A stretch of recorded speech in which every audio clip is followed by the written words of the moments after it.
What's going on, you guys? You're tuned into the Cutting Room Knife Review. I'm your host, Garrett, and today we have a compact budget banger coming at you. And this could be one of my favorite budget bangers that we've brought to the channel. What's up, guys? I'm Garrett. You're tuned into the Cutting Room Knife Review, where I review knives, blades, and all things sharp. Please like and subscribe so I can keep bringing you more killer knife content. So, this knife is the Kizer Mini Bulldog. It's a really unique shape, really unique knife, a very compact knife. At the same time, actually fits my hand fairly well for how incredibly small this knife really is.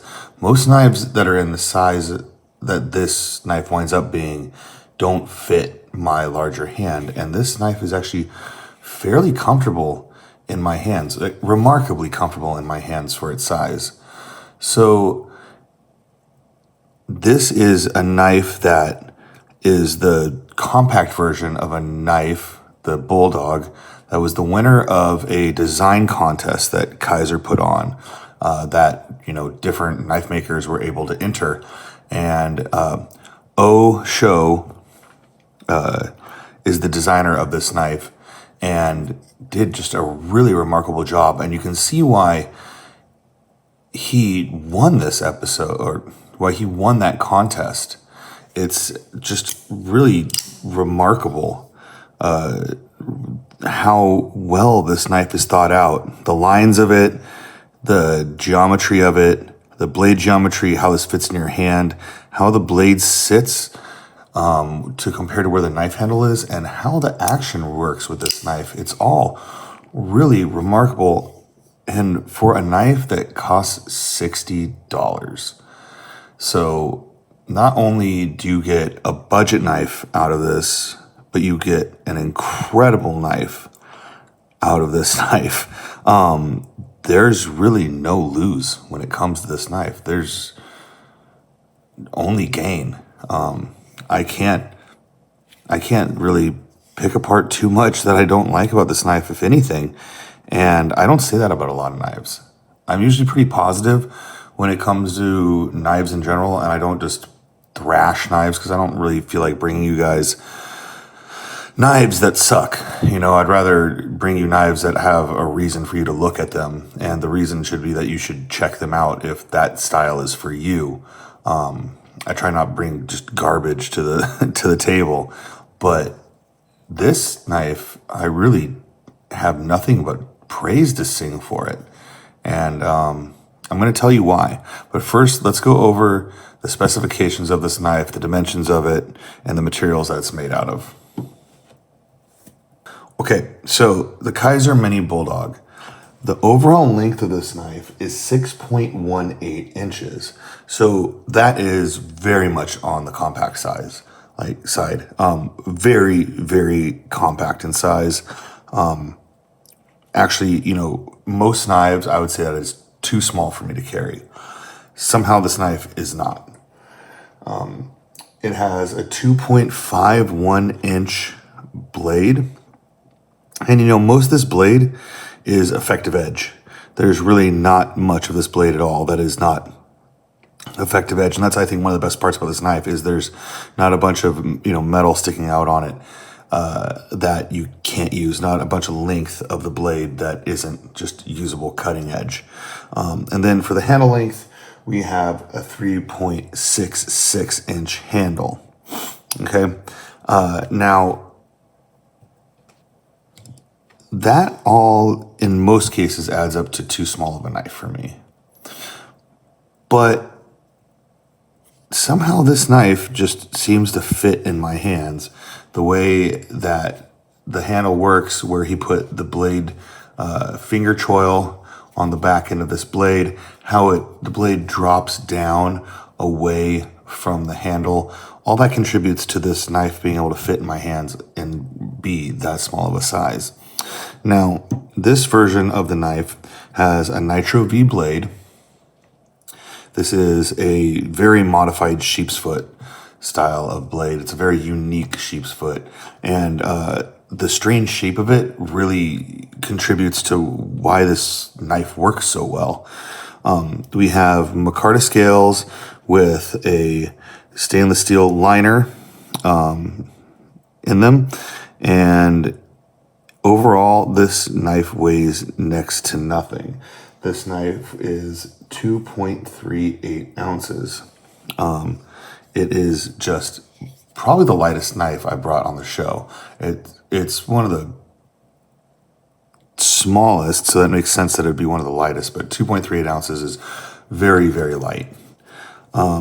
We have a reversible deep carry stainless steel pocket clip, and then we have Kizer's clutch lock system, which in my opinion is the best crossbar style lock system that is on the market. I think Kizer has done the best job of having a comfortable, functional, and well-oiled action, so to speak, not necessarily physically oiled, but just the action of this knife is just very pleasant. It's the nicest crossbar lock action of any knife that I personally own in my collection.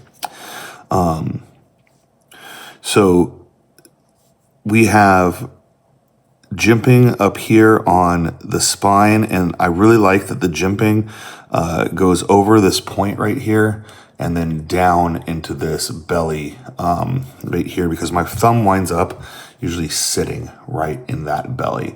And because of where my thumb ends up sitting, I have so much control over this knife. Just my thumb is almost all the way out to the tip of the sheepsfoot, and I can just, there's nothing this knife's getting away from me on. Many knives where you have like a bunch of blades sticking out in front of you like this, an 8.5 inch knife, 9-inch knife, it's really unwieldy out here. It's hard to control that point from way back there. When you're up on a knife like this, it's just, all the movement is guided by your hand, and you have control all the way out to basically almost the tip. And the jimping being right here really allows me to get some purchase with my thumb onto the blade, and it's really a neat design. Now, this knife drops down right here. And that's another key to the design of this knife. This is basically half a finger choil. It actually has a little jimping right here. Your finger is meant to sit way up there on the knife. And because it drops down right here, my finger can rest right here, and the blade actually sits down from the knife, it allows for a bunch of purchase of my hand on the handle. Like I can get all the way up on the handle, and then my fingers aren't in the way of the cutting edge of the blade. The cutting edge of the blade is now like further down, and I'm able to not like get my knuckles in the way of the cut. If the knife's blade started back here and my hand was that far up on it, my hand would be like hitting whatever material I was cutting, and I'd only be able to use the front half of this blade because I'd have to nick it in like this. So there's a lot of sheepsfoot knives that don't have this drop down, and there are a few knives that do, and they're not always, they're definitely not inexpensive knives. But I want to show you a couple knives that this knife reminds me of, and we'll see like why this style of sheepsfoot works so well versus other styles of sheepsfoot knife. So like knife law mandates, I have to compare this first to the Para 3 and the Paramilitary 2 just to explain to you or show you how small this knife actually is. And as you can see, this knife is tiny. This knife is absolutely minuscule. It is a compact knife by a long shot. This is a Para 3. This is about as small as a medium knife gets. This is small. This is a very small knife, But if you look at the effective cutting edge, it's not that much smaller. It really isn't that much smaller. Like, it's it's a lot of cutting edge for how small this knife actually is. Now that we have the paramilitary 2 and para 3 out of the way, let's compare this knife to typical sheepsfoot blades, and I can show you some other instances of why this style of sheepsfoot and the style of blade that drops down the way it does is so effective, and why this knife works so well for me. So one traditional style of sheepsfoot knife is going to be like the Chris Reeve Inkosi Insingo. So this is the Inkosi model. This is the Insingo blade. As you can see, it's another very compact knife. We have a little bit bigger of a blade, but it is, the edge of the blade is similar to the edge of this knife, but the blades are very different shapes, correct? This has a much thinner, almost a much narrower, shorter, however you want to say it, blade, to this one. It is, going to be very slicey, and this is a flat grind, this is a hollow grind, but that really doesn't matter. But if you look at this, the blade comes straight off the knife's scales. And so if you look, my knuckles stick out right here. So I'm going to be turning my knife down like this to cut. And now I have about this much of the knife to cut with. This part of the knife might be cutting stuff, but as we come through, if it's a larger slice that we're going to make, my hand's going to get in the way. If we look at this and we turn the knife like this, I have so much more of the blade that is not going to have my knuckle in the way of it. It is just so much more usable as a sheepsfoot shape by having the sheepsfoot blade drop down away from the handle and sit, this is like a third of an inch, half an inch down from it. So many other, knives that are sheepsfoot are going to come straight out, or they have variations thereof. You have like a Spyderco smock, which has, a great sheepsfoot style blade. But once again, it's coming straight out. Now the smock has a blade that sticks out from the handles. So when you do turn it, you can choke up on it, and it has a long blade, but, because it sticks out when you turn it to cut, it's going to help miss your knuckles by extending where the blade sits. But once again, you look at how long this knife is, and you're dealing with just a lot more knife there. If we're really trying to go for a compact knife that has an exceptionally large cutting edge for the size of the knife, that's where we're kind of running into trouble here. We're using length to defeat the battle that we're using a drop down of the blade edge.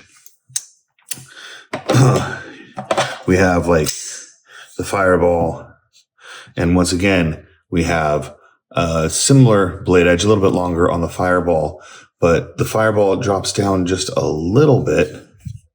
But really where my finger sits again, my knuckle's now getting in the way of it. Now I can hold my knuckle back here, and now we're using the same principle that the smock uses, and we're sticking the blade out in front of my hand, which makes it unwieldy by comparison to if we're choked up on it. But because we're choking up on it, my fingers are now getting in the way. Another example of this is like the Demco Shark's Foot in this 80-20.5 Shark's Foot, another great sheepsfoot blade. All these are great knives, and they work great for what they are.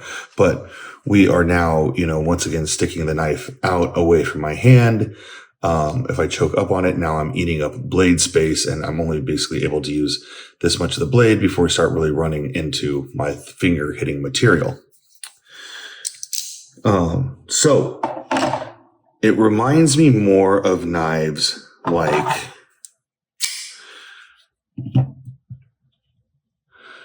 the Compadre. Now, the Compadre is a fat belly clip point. So, the clip point issue is like the top of the knife, which really is neither here nor there, in my opinion. That's just the style of the blade, whether it clips or whether it rounds out as a sheep's foot. Doesn't really matter. What you're looking at is the blade edge. And yes, we do have a much bigger belly on this knife, but if you look at where it's held, the blade, the choil comes down, and we have the blade, allowing much of the knife to miss my finger. Now, the giant belly of this knife exaggerates that cutting edge by bulging out, and now we can use a ton of this edge away from my finger. But what really the similarities between these two is the curve of the handle and then the drop of the blade right here. The curve of the handle, the drop of the blade. We're getting similar cutting experiences, and they're using a similar design style to maximize the most cutting edge out of a smaller size. Another knife that does a good job of this is the Rec Shaman. And now we're getting into, a $60 knife versus around $1,000 by the time you're done with this knife. But when you look at it, it pulls the blade down, and we are able to use a ton of this cutting edge because the blade has dropped down away from where my finger sits. Once again, very good use of just geometry and how, the blade sits in comparison to where your hand is. And a knife that I think really, really exudes this principle is a fixed blade knife, my favorite fixed blade knife that I carry lately. And this is the Schwartz Overland X. And the Overland series has this big drop right here into a sheep's foot. And what we have is this very compact knife with a huge blade edge that's available to you. And basically, look, it misses my knuckle again. And I am able to use all that blade edge to cut with. So O.SHO, it's O.SHO, the designer of this Bulldog, Mini Bulldog, and the Bulldog, basically this is just a size down version of the Bulldog, has really taken from the styles. I don't know whether he was influenced by these other knives or not, but they share blade geometry and they share just ergonomics and knife geometry that this drop right here really, it really allows for as much of this blade edge to be used. And he's really utilized all 2.5 inches of it in this really tiny package. And 2.5 inches is actually a lot of blade edge. When you think about a lot of these knives, you're losing, a third to half your blade edge because your hand's just getting in the way of the cut. So my hat is off to him. This knife uses the angles of it and the geometry of it is so well to get so much blade in such a small package.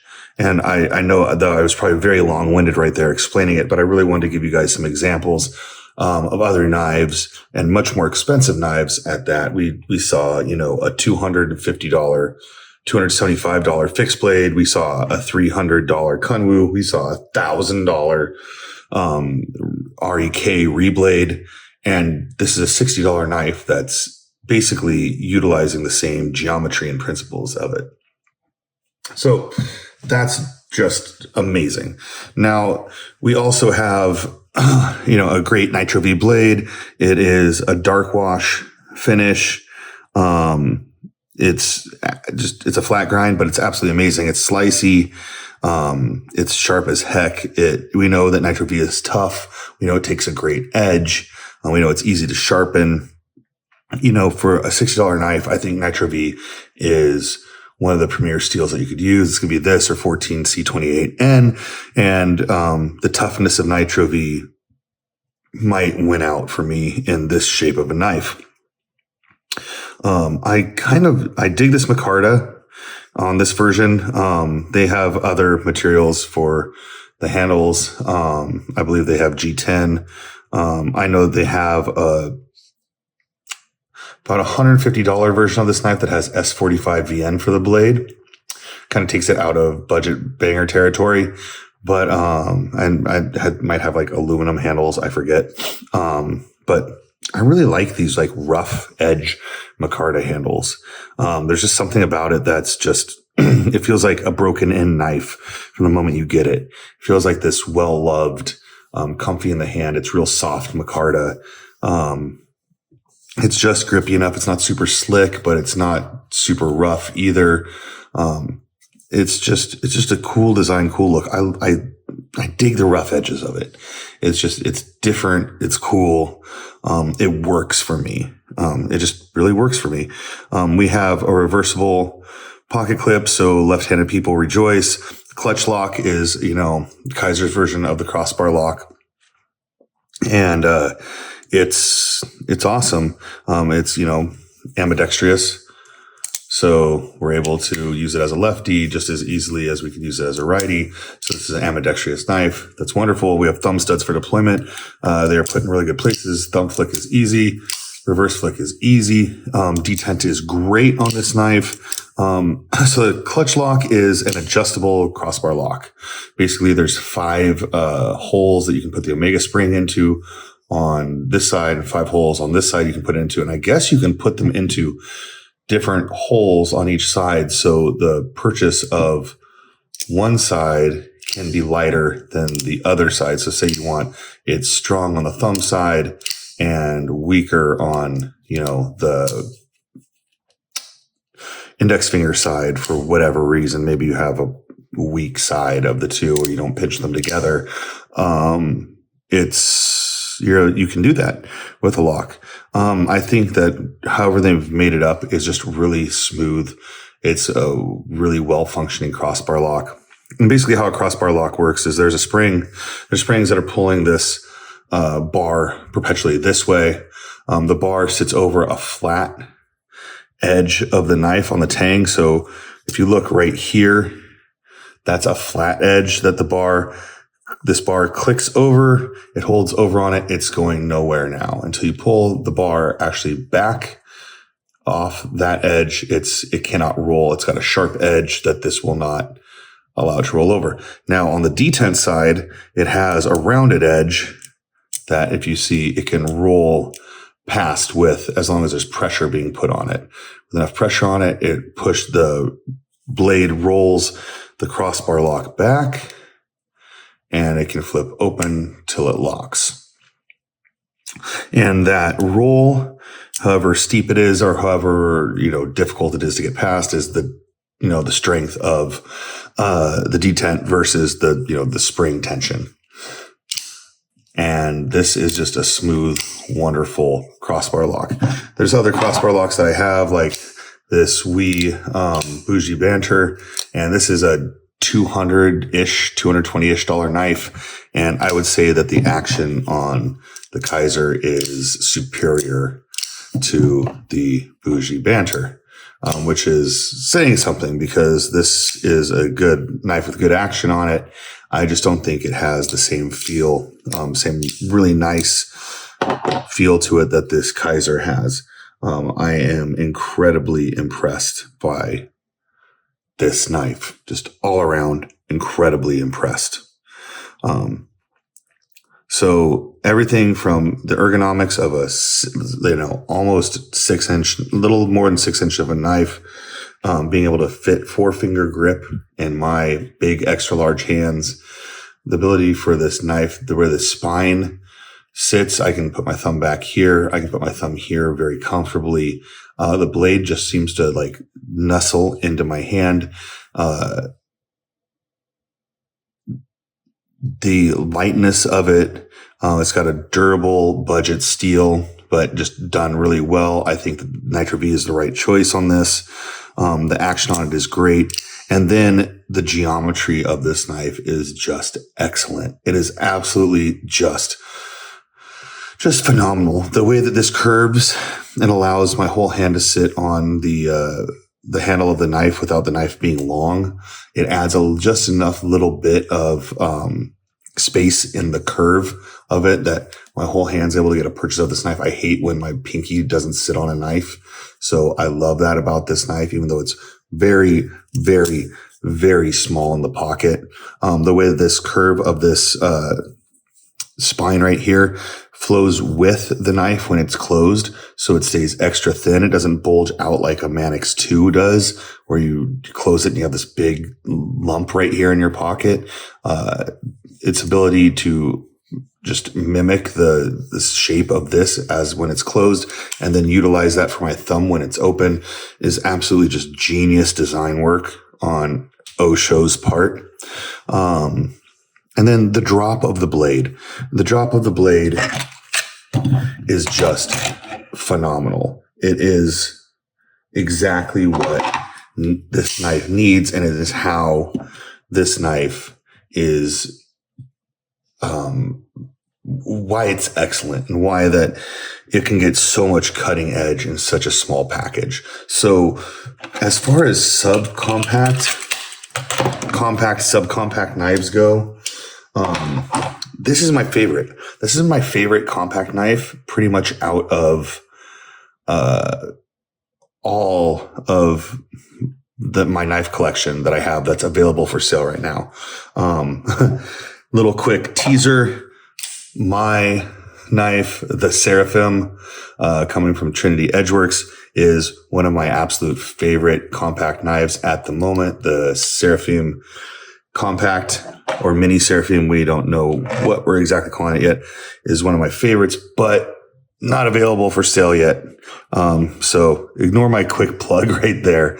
But this Kizer is absolutely amazing for what's on the market right now as far as compact knives goes, especially like really compact knives goes. This is my absolute favorite. Even out of the more expensive knives, it beats the wee bougie banter for me. Honestly, I have to say it beats the small and Cosi for me as far as just design goes and use goes. Now both of these are, nicer material knives. They're higher end knives. They have nicer blade steels. As far as the knife function goes, this thing just takes the cake. And for $60, it's a steal. Like everybody should have one of these. Like go out and buy this knife because this knife kicks ass. You won't regret having this knife in your truck. You won't regret having this knife as a second-hand carry. You won't regret having this knife with you when you can't carry a big knife. When you need to have something tiny and small, but still able to cut with a large 2-point, that's a bunch of blade length. When you need a lot of blade length in a very small package, you want something that's very capable yet very small for whatever reason. Maybe the clothes you're wearing that day, the function you're going to, packing light. I don't know. Whatever you need a tiny knife for, this is the tiny knife that you want. It really is. This is the tiny knife that you want. So this is one of my absolute favorite budget bangers I've brought to the table so far. I'm really excited about this knife. I really can't say enough good things about this knife. This is an absolute home run. Absolute home run. I am going to buy the full-size Bulldog because I'm really curious about how that fits in my hand and how that works as a full-size knife. But as far as compact knives goes, this is my favorite right now. And for $60, you just can't beat it. So go check out the Kizer Mini Bulldog. This knife is awesome, you guys. So I think that's about that for today's episode. I have just been blown away by this knife, and I hope you guys feel the same way. Hope you guys get blown away by it too. So this is the Kizer Mini Bulldog designed by O.SHO, and I'm Garrett from the Cutting Room Knife Review. Till next time, you guys, stay sharp.